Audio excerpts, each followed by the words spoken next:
வணக்கம். சொந்த வீடு கட்டணும் கனவுல இருக்க குடும்பத் தலைவருக்கான பதிவு இது. முக்கியமாக கனவுக்கானது. நீங்கள் வேலை செய்கிற இடத்துலையோ அல்லது பிஸ்னஸ் பண்ணுற இடத்துலையோ உங்களுக்கு அனாவசியமாக எவ்வளோ செலவாகுதுன்னு பாருங்கள். அதாவது நீங்கள் அடிக்கடி குடிக்க டீயாக இருக்கலாம், இல்லை உங்கள் ஃப்ரெண்ட்ஸுக்கு கொடுக்குற பார்ட்டியாக இருக்கலாம், இல்லை உங்களுக்கு இருக்க சில வேண்டாத பழக்கங்களாக இருக்கலாம்.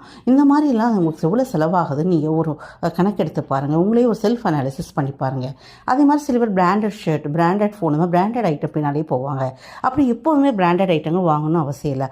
ஆசைக்கு ஒரு சிலதை வாங்கிட்டு மற்றெல்லாம் நார்மலாக வாங்கினாலே அதுலேயே நீங்கள் நிறைய செலவை தவிர்க்கலாம், நிறைய பணத்தை நீங்கள் மிச்சப்படுத்தலாம். அதே மாதிரி உங்கள்கிட்ட வாங்கி பார்ட்டி வாங்கி சாப்பிட்டுட்டே உங்களுக்கு பின்னால் உங்களை குறை சொல்கிற, உங்களை கேலி பண்ணுற சில நண்பர்கள் இருப்பாங்க. ஏன்னா எல்லோரும் நமக்கு உண்மையாக இருக்கிறதில்ல. ஸோ அப்படி உங்களை கேலி பண்ணி சிரிக்கிற நண்பர்களை, உங்களை குறைகூற உறவுகள்கிட்ட நீங்கள் தனது நிற்கணும்னா உங்களுக்கு ஒரு சொந்த வீடு அவசியம். ஸோ அந்த சொந்த வீடை நீங்கள் கட்டுறதா இருந்தால் இந்த மாதிரி தேவையில்லாத செலவுகளை தவிர்க்கிறது ரொம்ப அவசியம்.